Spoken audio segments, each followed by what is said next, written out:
Embajador, muy buenas tardes, gracias por estar acompañando. Estamos junto a Fernando Schmidt, embajador de Chile en Brasil. Embajador, ¿cómo está usted?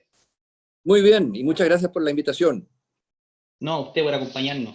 Oiga, embajador, queríamos hacer una primera pregunta y dice relación con el tema del coronavirus. Sabemos que esta es una pandemia que nos está afectando a todo el mundo, Chile también es parte de aquello, pero en Brasil hemos visto que en cifras que un gran porcentaje de la población en Brasil ha estado contagiada y llevamos algo así de 4.500 muertos. Desde Brasil, usted, embajador, ¿qué nos puede comentar respecto a la realidad que está viviendo Brasil con el tema de la pandemia? A ver, Brasil, claro, es uno de los 10 países más contagiados en el mundo, pero también hay que tomar en cuenta de que estas cifras hay que colocarlas en función de lo que es la dimensión de Brasil. Brasil son 210 millones de habitantes, es la mitad geográfica de América Latina y la mitad demográfica de América Latina. Por lo tanto, hoy día, ¿no? Desde que se inició el primer caso, el 26 de febrero, ¿no? Tenemos acumulados hasta el día de hoy, son las cifras de hoy día, 71.886 casos, lo que no significa de que sean casos graves, porque hay una tasa de recuperación de esa cantidad de gente de un 48,7%, ¿ya? Lo dramático de todo esto siempre son los casos acumulados de fallecimiento. Y al día de hoy, los datos entregados hoy mismo, hoy en la tarde, son 5.385 personas fallecidas, ¿no? Lo que significa, lo que es un número muy alto, ¿no? Muy alto. Estamos hablando, perdón, 5.017, no 5.300, pero en todo caso, 5.000 personas fallecidas, es un número muy alto. 474 casos más que ayer. Sí, yo tenía la cifra de ayer que eran 4.500, eso subió bastante. Subió, claro, 400 y tantos casos más por día, 300, 400, depende del día, naturalmente. Lo grave son muchas veces los estados que tienen su capacidad hospitalaria completa, ¿no? Sao Paulo tiene una capacidad hospitalaria completa, estamos hablando de camas UCI, ¿no? Estamos en el 81%, ¿no? Entonces la capacidad de crecimiento en el estado más poblado del Brasil y que concentra el 50% de los casos es un caso grave, difícil, ¿no? Difícil de manejar.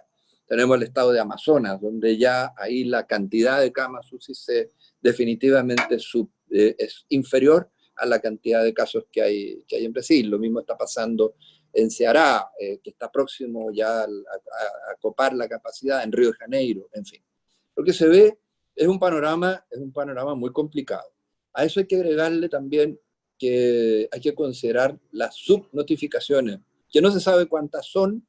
El Ministerio de Salud brasileño dice que son pocas las subnotificaciones, pero hay subnotificaciones en el mundo entero, ¿eh? Y hay un caso bien terrible, digamos, según la Organización Mundial de la Salud, y Haití, que es el país más pobre de toda América y uno de los países más pobres del mundo, tiene apenas 74 casos, ¿no? Y apenas 2 muertos. Y si uno toma en comparación el país vecino, la República Dominicana, tiene 6.300 casos, ¿no? Y 160 muertos. No, algo falla, ¿no? Algo falla. Bueno, subnotificaciones hay claramente en Haití, también hay en Brasil, pero como se dice, como te decía antes, la cantidad de subnotificaciones da para muchas especulaciones y el Ministerio de Salud dice que hay una baja cantidad de subnotificaciones. No sabría decir cuántas. Perfecto. Embajador, bueno, lo comentamos un poco al comienzo, que en Brasil no solamente estamos viviendo esta crisis de la pandemia del coronavirus, sino que también hay una serie de factores sociales, políticos. Vimos hace unas cuantas semanas que renunció el ministro de Salud porque estaba en desacuerdo con el presidente Bolsonaro. Hace unos días nos enteramos de la renuncia polémica del exministro Sergio Moro de Justicia, un ministro además muy popular en Brasil. Entonces, ¿cuál es la situación social política que en estos momentos está viviendo Brasil? Bueno, como todo el mundo, Brasil va a vivir un decrecimiento económico brutal. Voy a hacer un contexto amplio, pero antes quiero cerrar un poco el tema salud. Brasil tiene al mismo tiempo otras pandemias en simultáneo, ¿ya? Que hacen más complicada la situación brasileña que la situación de otros países. Es decir, hay 500.000 de afectados, de casos de dengue en lo que va del año, 500.000, ¿no? Estamos hablando de un aumento importante del sarampión, porque el sarampión brotó otra vez en América Latina a raíz de la debacle venezolana. Existe también, bueno, la influencia estacional que se está viendo. Hoy día se están poniendo todos los planes de salud para empezar ya a enfrentar el invierno brasileño, ¿no? Enfrentar esta epidemia de influenza. Sí, todo esto se combina además con los temas políticos. Pero, y aquí voy a hacer una digresión, porque Brasil realmente sufre una gran debacle en su política cuando tanto convergen una crisis económica y una crisis política de los años 2015, 2014, 2015, 2016, ¿no? Toda la arquitectura política que se había armado a lo largo de décadas, ¿no? Estaba corrompida, ¿no? Había lazos de corrupción desde el mundo empresarial, había cooptación política, existían tráfico de influencias, etcétera, etcétera, etcétera. Que no eran nuevos, que todo el mundo lo sabía, pero explotaron en aras de una mayor transparencia en esos años. Entonces Jair Bolsonaro, que no era un diputado conocido, era un diputado que había pasado 20 y tantos años en la Cámara de Diputados, pero no tenía grandes proyectos de ley, no era una de las personas que se llamaba de la élite de los diputados, era reelegido permanentemente gracias al voto principalmente del mundo policial y del mundo militar, ¿no? A quien él representaba. Surge como un candidato que quiere romper con todo ese pasado ignominioso del cual los brasileños se avergonzaban, la prensa se avergonzaba, los partidos se avergonzaban, y se pensó en un momento de que era imposible que Jair Bolsonaro llegara a la presidencia de la República porque no tenía tiempo de televisión, no tenía plata para hacer una campaña electoral, pero tenía dos elementos fundamentales. Un pasado que no lo ligaba a la corrupción para nada, ¿no? Y al mismo tiempo una mano muy firme, porque otro de los elementos que asolaban el Brasil en el momento de la elección era un crimen organizado cada vez más fuerte, una población cada vez más atemorizada. Y entonces él representaba todo esto, y en ese contexto recibe el apoyo, especialmente en la segunda etapa, de tres grandes núcleos, que no son políticos, son núcleos sociales, y se llamaban aquí en Brasil las 3B, ¿no? B de bala, ¿no? Vale decir el mundo policial, militar, en fin, que lo apoyaba irrestrictamente.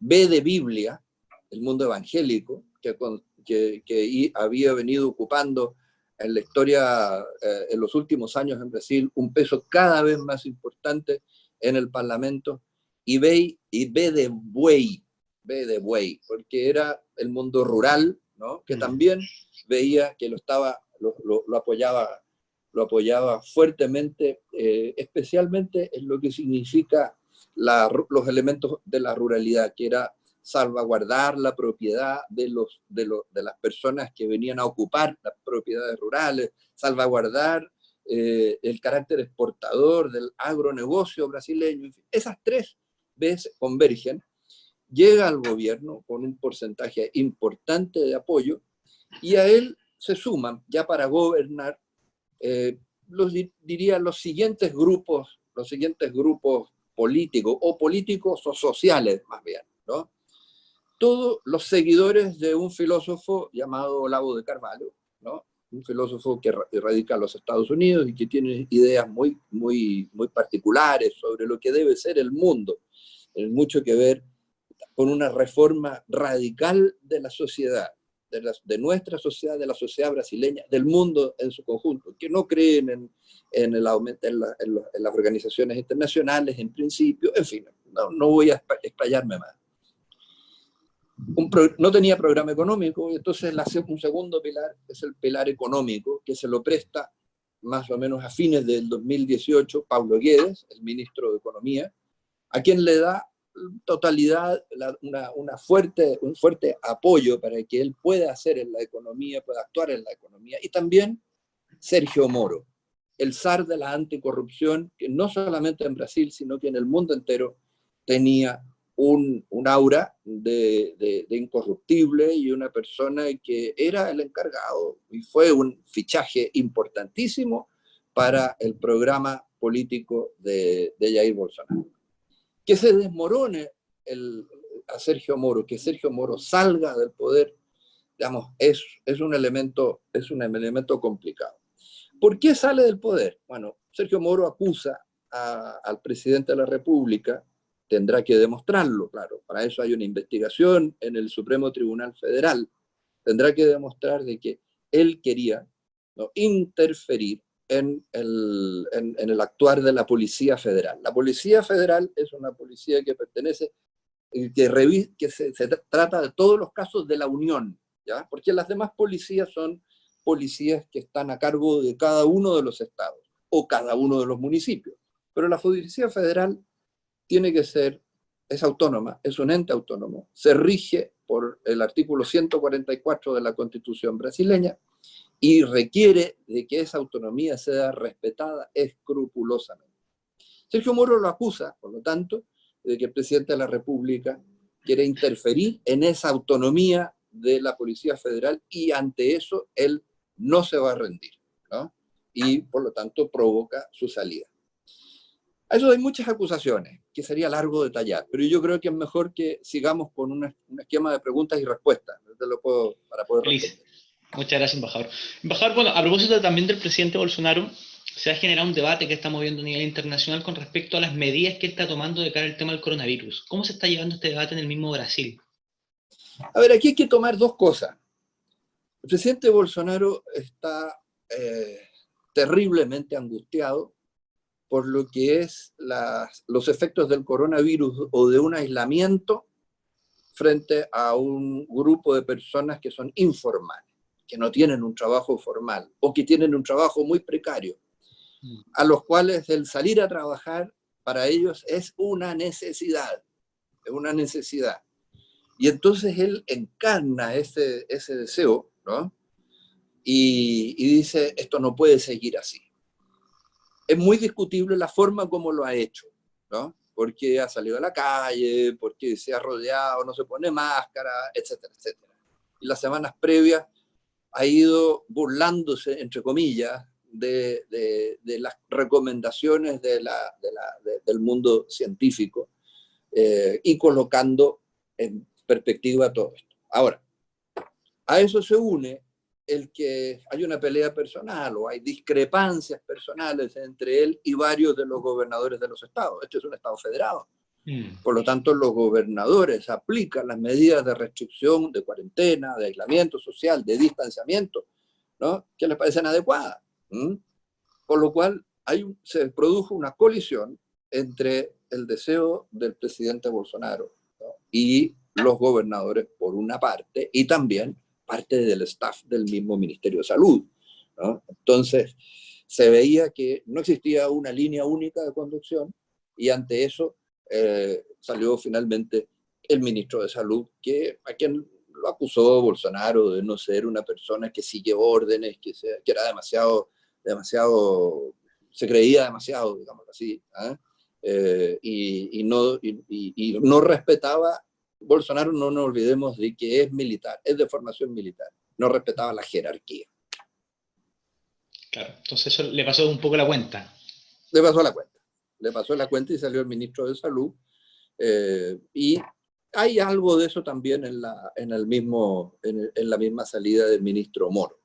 Claro. Cuando él dice, el propio Bolsonaro en su discurso dice, muy distinto, a ver, estoy dolido con él porque él creía ser superior a mí, mucho antes de ser yo candidato.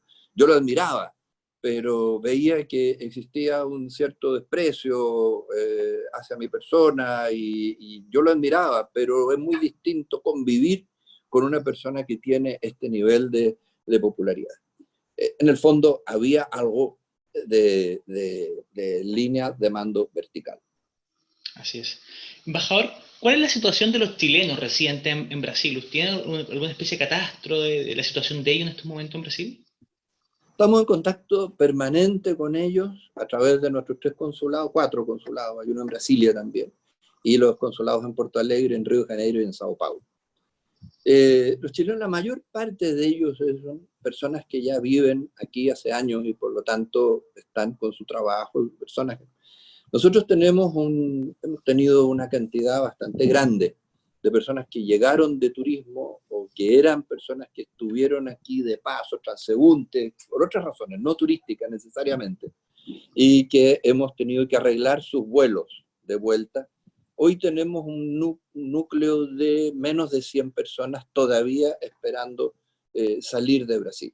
Menos de 100, digo, porque la última cifra era alrededor de esa cantidad, pero han ido entrando más también, porque con los pocos vuelos que hay, a pesar de que hemos pedido con los, ¿cómo se llama? Con los carnets de identidad, con los números de carnet de identidad, hemos pedido que se coteje la información que nosotros tenemos con las entradas de Chile. Todavía estamos a la espera de esa información, pero yo supongo que van a ser menos de 100.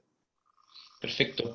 Embajador, ya para ir terminando, una consulta con respecto al ánimo del pueblo brasileño. Siempre uno está acostumbrado a ver el carnaval, los brasileños muy contentos, qué sé yo. Ante esta crisis del tema del coronavirus, esta crisis social, política que está viviendo Brasil, ¿cómo se mantiene el ánimo de los brasileños? No se han deprimido.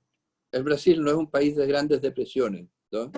Y uno de los problemas que hay también es ese, o sea, no solamente la necesidad de trabajar empuja a la gente a salir del aislamiento, sino que también la necesidad de socializar, ¿no? En Sao Paulo ayer, 59% de las personas, ¿no? del gran Sao Paulo salió a las calles, 59%, a pesar de que el gobierno de Sao Paulo había dicho, oiga, no salgan, ¿no?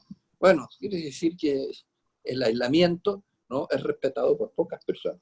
Pero esto no es un pueblo deprimido, es un pueblo comunicativo, muy comunicativo. Eso es una de las grandes ventajas que tiene. Es un pueblo alegre, ya lo vemos, ¿no? El carnaval, y también es un pueblo muy serio, porque también hay que reconocer otra cosa.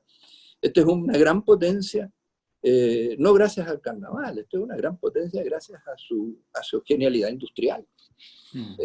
Aquí está la tercera mayor fábrica de aviones del mundo, ¿no? Aquí hay varias fábricas de autos, camiones, motos, y qué sé yo, que están en todos lados. Aquí tenemos un polo de investigación del coronavirus importante en Sao Paulo y en distintas ciudades. Aquí se están empezando, ese polo industrial se ha ido transformando en un polo para hacer respiradores artificiales.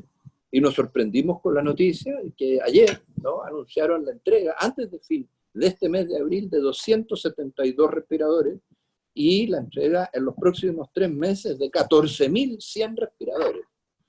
¿Ya? Es decir, a veces vemos que el abastecimiento, el abastecedor chino, el abastecedor Japón, o europeo, Estados Unidos, qué sé yo, aquí hay también. Aquí también hay hospitales de campaña, aquí existe una estructura de técnicos y muy avanzada. Entiendo. Embajador, ¿cuál es la percepción que tienen de Brasil de Chile? ¿Cómo está tratando esta pandemia desde Brasil? ¿Cómo nos ven a nosotros? Sobre la pandemia no se ha hablado. Este es un país de tal tamaño, ¿no? que generalmente las comparaciones se hacen en función de países europeos, de China, de Estados Unidos, y pare contar. No existe la pandemia ecuatoriana, la pandemia chilena, la pandemia colombiana, ni panameña. No está en los medios de prensa, ¿ya? Entonces, ¿cómo se está viviendo los avances de Chile? Los técnicos sí, no en los medios de prensa, eso es lo que te quiero decir. Ya, entiendo. Los medios técnicos sí lo conocen, sí lo admiran, los medios técnicos hacen muchas galas de todo esto, porque están analizando nuestras cifras, nuestro manejo de la situación, no el gran mundo de la prensa brasileña. Se entiende. Embajador, un gusto y muchas gracias por su tiempo estar hoy día con nosotros. Muchas gracias a ti, muchos saludos a todos. Hasta luego, chao, chao. Adiós.